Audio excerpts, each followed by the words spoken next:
It's now 10 o'clock. I'm Nicholas Gilbert. Thank you so much for joining us. We begin with breaking news. Here we go again. That is what everybody is saying nowadays. Here we go again. This time, it's the workers in the fast food industry. They are saying they want more money than minimum wage. They are at it again. They're being disobedient. They're at it again. This time, it has gone over the edge.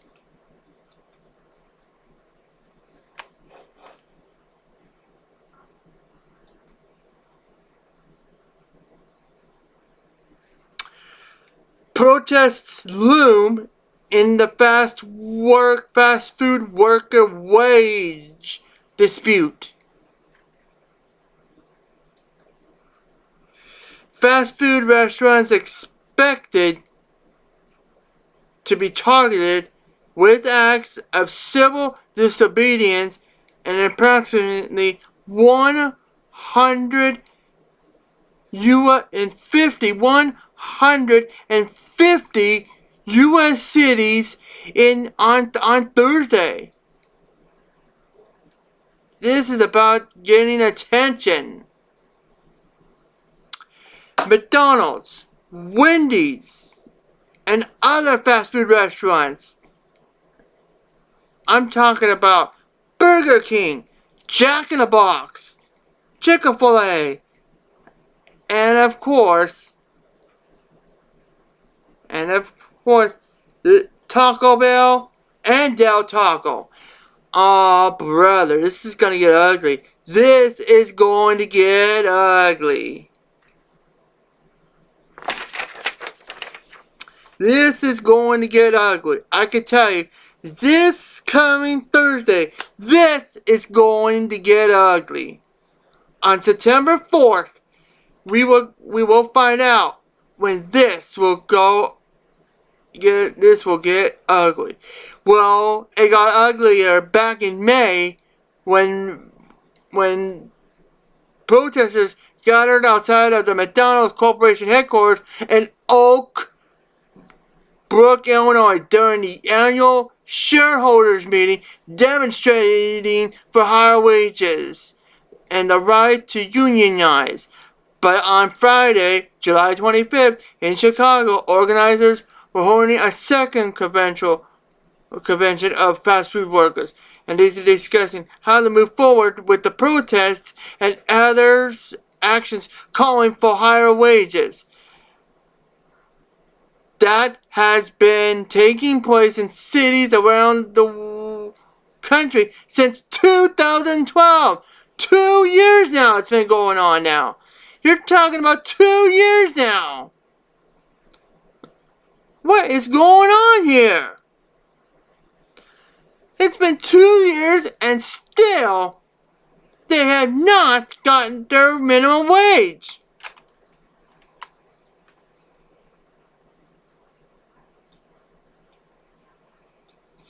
What's here, but from what they say is that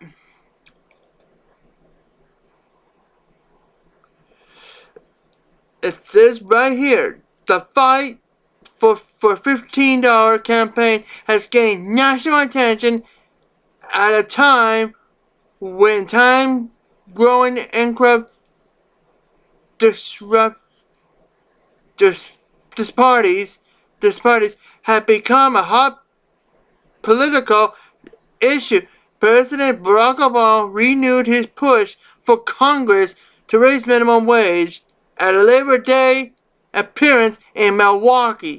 Many fast food workers don't make much more than federal minimum wage of $7.25 an hour. That equals around $15,000 for 40 hours a week.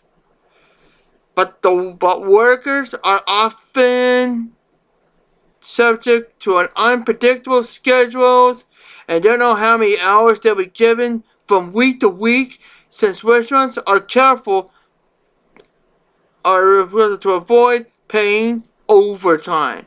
But the fast food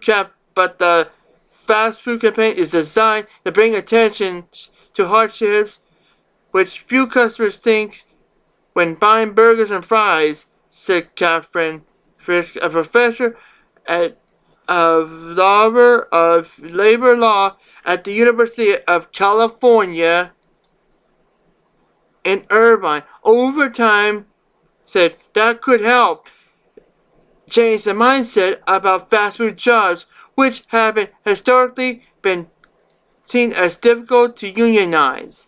The goal is to pursue workers that it doesn't have to be this way. The goal is to pursue consumers. It doesn't have to be that way, she said. It's about getting attention to the issue. Fisk noted that mining and manufacturing jobs were also considered low-wage jobs with dim prospects that changed in the 1930s. However, after the legal protections for unionizing and actions by fed-up workers helped transform the jobs into more middle-class possessions. There we go. The National Restaurant Association, or NRSA, or the NRA, yeah, whatever you want to call it, said in a statement the fast food protests are attempts by unions to boost their dwindling membership.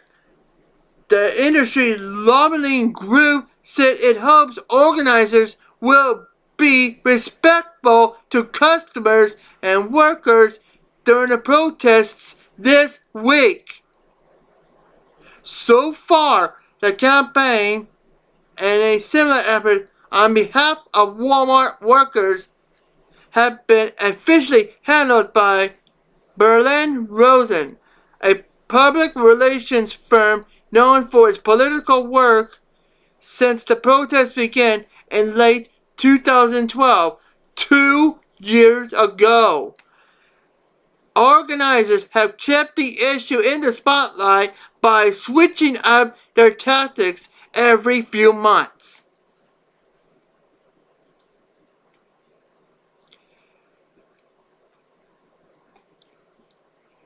They trumpeted the spread of protests around the country and then overseas. For instance, although turnout has been fairly minimal in some places, organizers are also pushing to bring attention to the issue of wage theft, which is a denial of overtime and rest breaks. And that is not good at all. And I can tell you that right now. That is not going to work at all for any worker. Like for any worker that would do this kind of work and not get paid for it.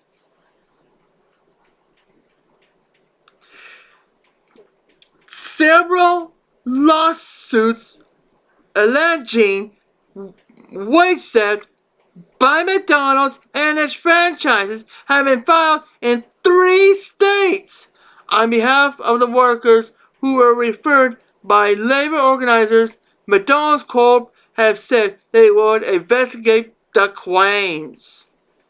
In the meantime, actions by labor organizers are likely to continue, with the SEIU pouring millions of dollars into effort.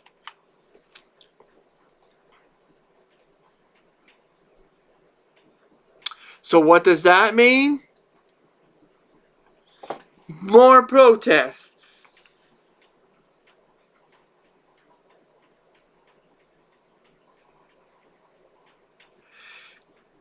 And what does that mean? More protests, and they're trying to get their word out. They're saying we are worth more.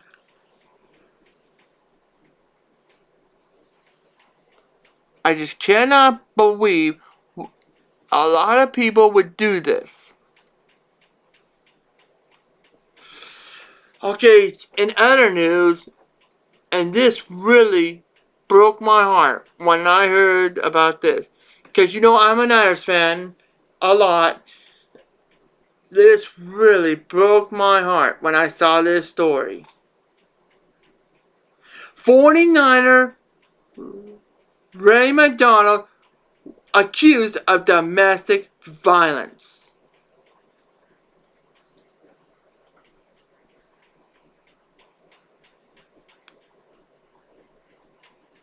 Okay, ladies, whenever you're... Police in Northern California say San Francisco 49er Ray McDonald was arrested on domestic violence charges. San Diego Police Sergeant Heather Randall said 29-year-old defensive end was taken into custody early Sunday after officers responded to the home in an upscale neighborhood. San Francisco 49er defensive end Ray McDonald seen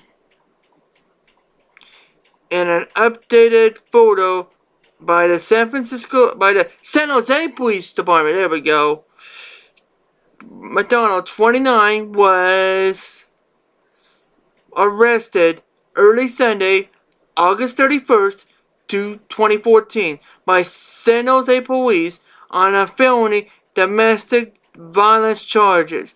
San Jose Police Sergeant Hannah Rendell said McDonald was taken into custody after officers responded to a home in an upscale neighborhood.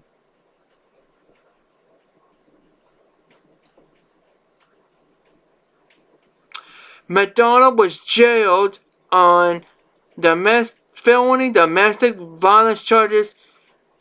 Santa Clara County Sheriff Sergeant Kirk Standerup says McDonald was released after posting bail.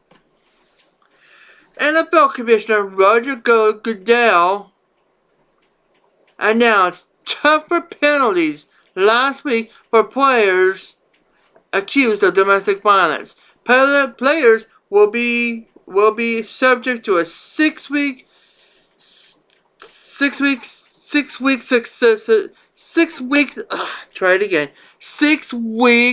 suspension for a first domestic violence offense, and a banishment for the second under the new policy. San Francisco 49ers General Manager Trent Baalke said in a statement that the team takes such matters seriously, but isn't commenting on allegations involving McDonald without more information. McDonald has been playing for San Francisco since he was drafted as a third-round pick in 2007.